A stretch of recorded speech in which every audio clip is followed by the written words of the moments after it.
Hey, what's going on, everyone? Welcome to MMO Good to Go. Today we're going to take a look at Paladins, Champions of the Realms. Now, this is a MOBA published by hi-rez Games, and we're going to poke around and we're going to do a full-on review. Holy crap, an actual review on this channel.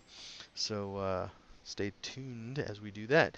Now, before I continue, I'd just like to apologize for the long hiatus. I know I've said it in the past, but really life has been crazy, and as a teacher, I do teach.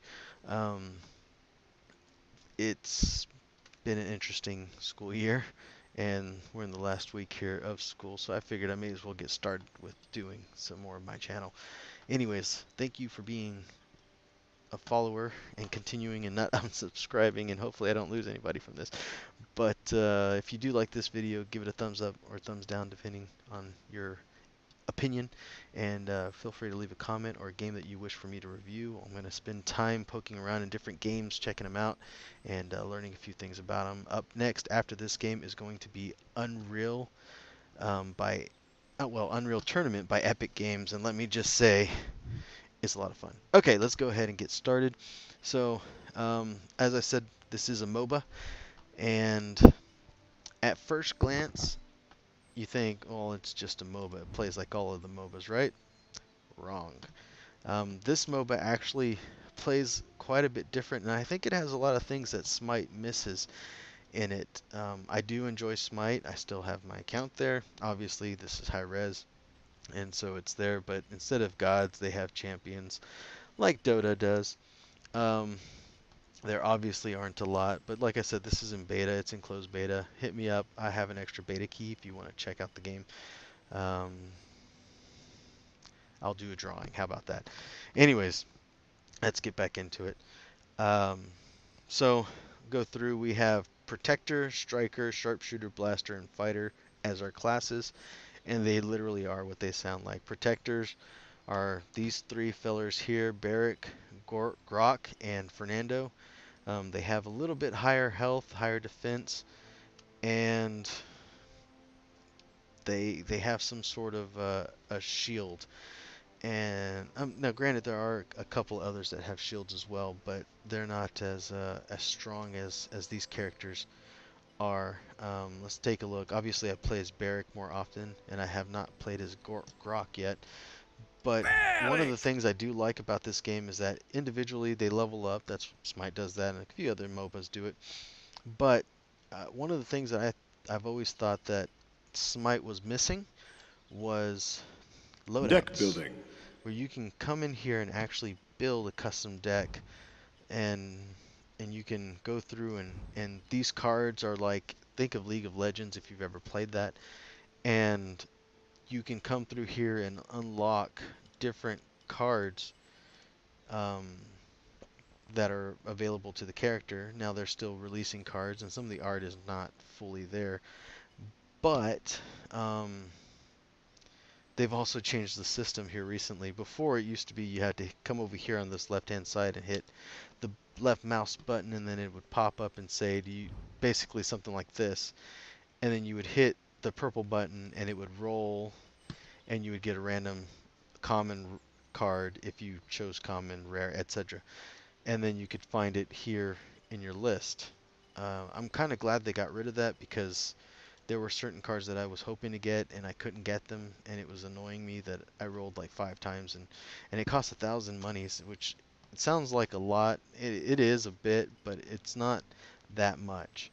Um, and that's the other thing I like about this game, is that although initially it does look like it cost quite a bit, it actually isn't that expensive as far as in-game money. I'm not sure what they call this money, or these. Well, I know these are called gems, but I'm not sure what they call gold coins, I guess, what they call them.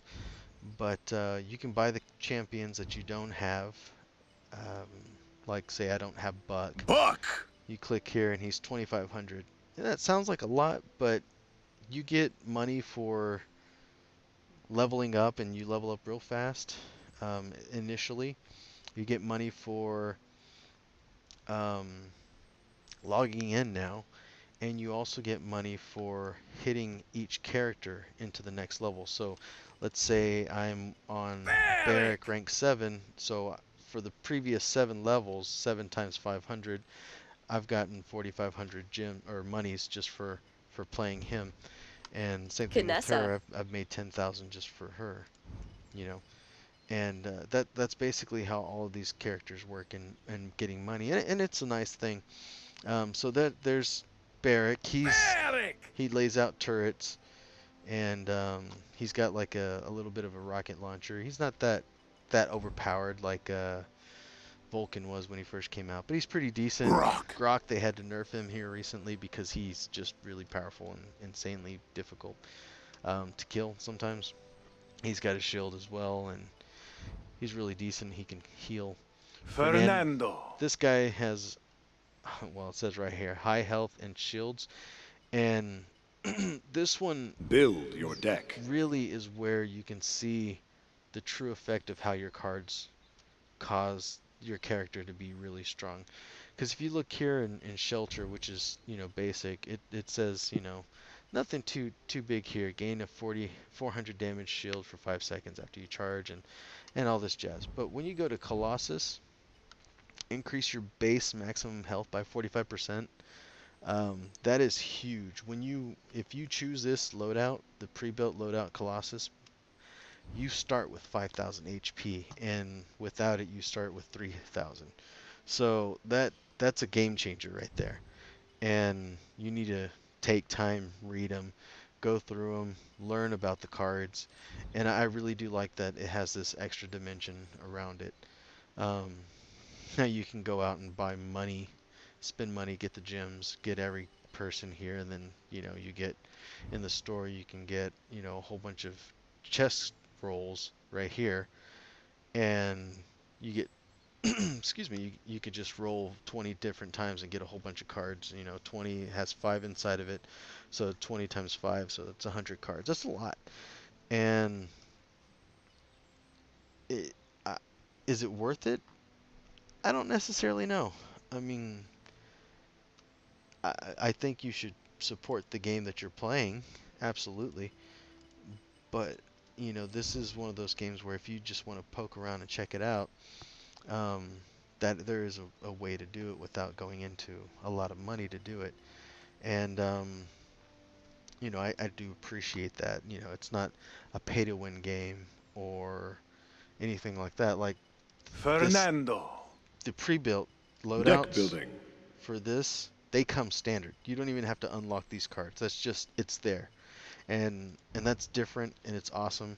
It's nothing like League of Legends where you have to literally go, win a match in order to get a few of your medals or medallions or whatever they're called.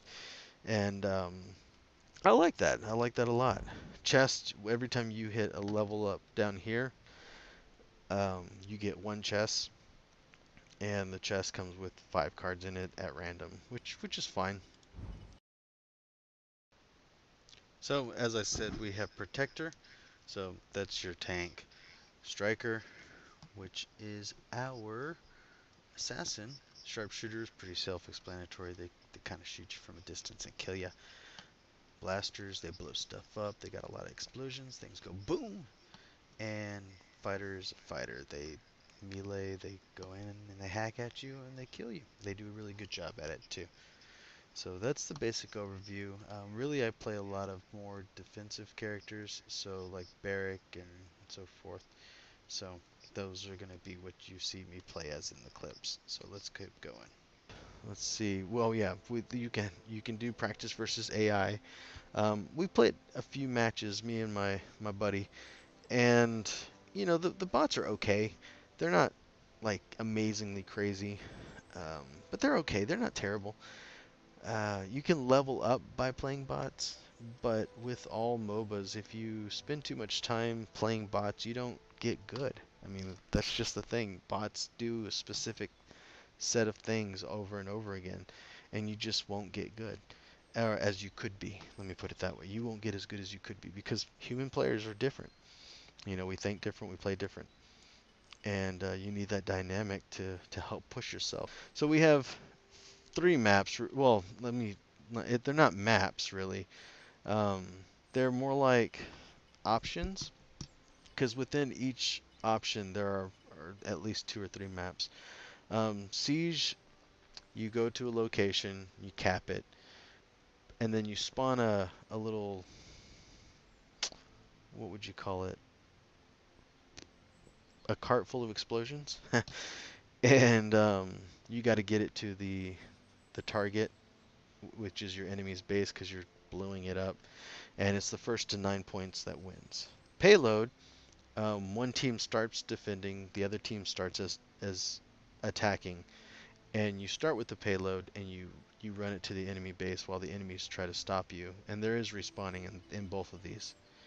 Survival, you have to go to a location, try to cap it.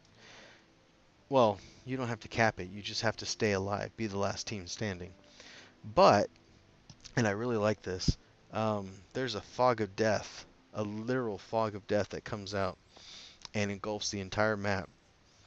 And if you're on the outskirts as the fog gets you, and you'll see the fog coming, um, it kills you quickly.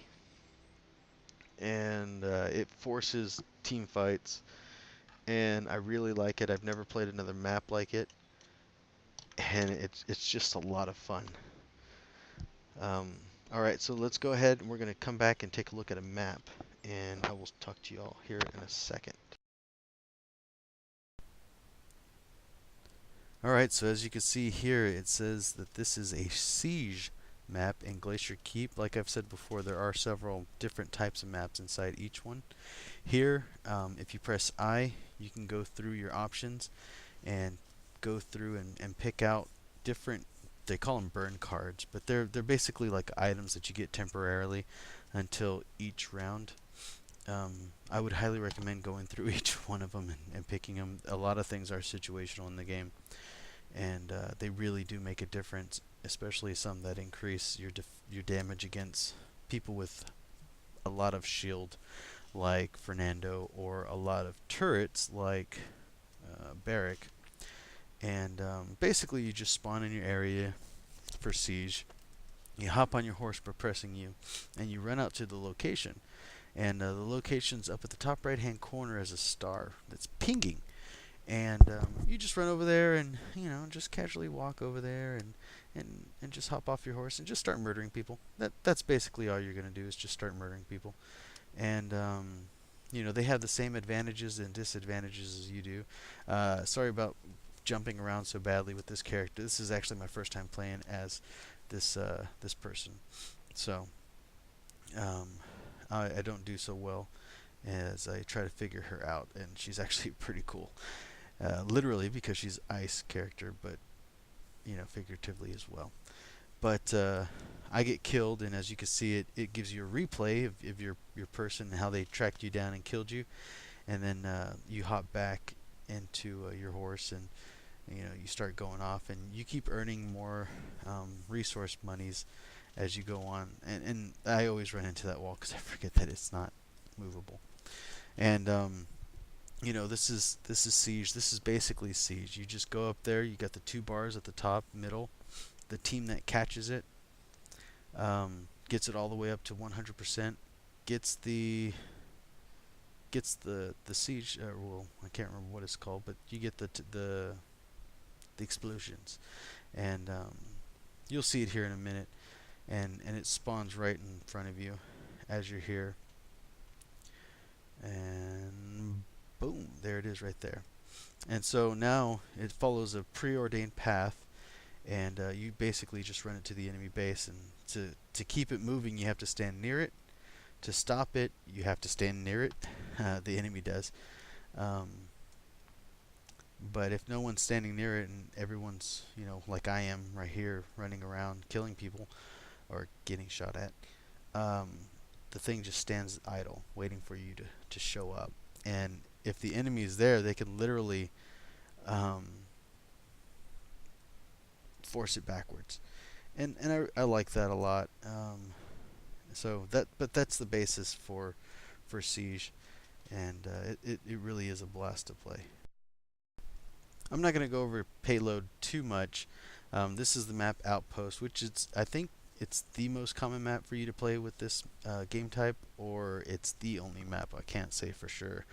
But it is the one I get most every time that I can think of. But basically, in this instance, I am defending, and we are all running towards an area. Again, purchasing cards and whatnot, running towards the enemy, and we basically converge on them and try to prevent them from pushing up these railroad tracks that we're all following. And if we can successfully keep them back for the allotted amount of time, I believe it's 2 minutes. Oh, that's three. Keep them back for 3 minutes, then we're successful. However, there is a checkpoint. There are two checkpoints, and for each checkpoint that they reach, the time basically resets, and they have another 3 minutes to get it taken care of. And but that's the basis of payload. It's like Siege, but without the having to capture it. So it's different, but same, but still a lot of fun. All right, and for our last match, we have the survival mode. And one of the things I do like about survival mode is, like I said before, it pushes you into a bunch of team fights, and well, just team fights in general. You know, Smite has its arena, and other games have all random, all mid. This one here, literally, it's nothing like those. I mean, it's completely different. You see up at the top, the fog is rolling in, literally rolling in, and people come up with different types of strategies for playing this one, and it's really dynamic, and every single match is different. There's, I want to say, 3 or 4 different maps for this game type, and it's just a lot of fun. And this is what I was talking about with the shields. Fernando has a huge shield, and I'm sitting here trying to protect the team, and it worked out so well because Cassie can knock people up, but it is pretty strong. Fernando's shield, that is. One of the things that you're going to find with this game a lot is that it plays like no other MOBA. It's a first-person shooter, basically, in the skin of a MOBA, and it sounds like it's not going to be a nice matchup, but in all earnest, I like it a lot, and it it's not a cut and paste of what they've done with Smite, and I really like that. A lot of games, a lot of publishers for that matter, will cut and paste. They said we've created a great thing here. Let's just take exactly what we did and do it again. We're just going to reskin everything. This game, at first, I thought that's exactly what this game was, just a reskinning of Smite, and I was pleasantly surprised. Alright, that's going to do it for this review of Paladins, Champions of the Realm. Again, if you want to check it out, you can head over to hi-rez and sign up for it, or you can leave me a comment in the comment section and tell me why you want to play this game. Anyways, this is Kelsindale, and this MMO is good to go. I'll check y'all later.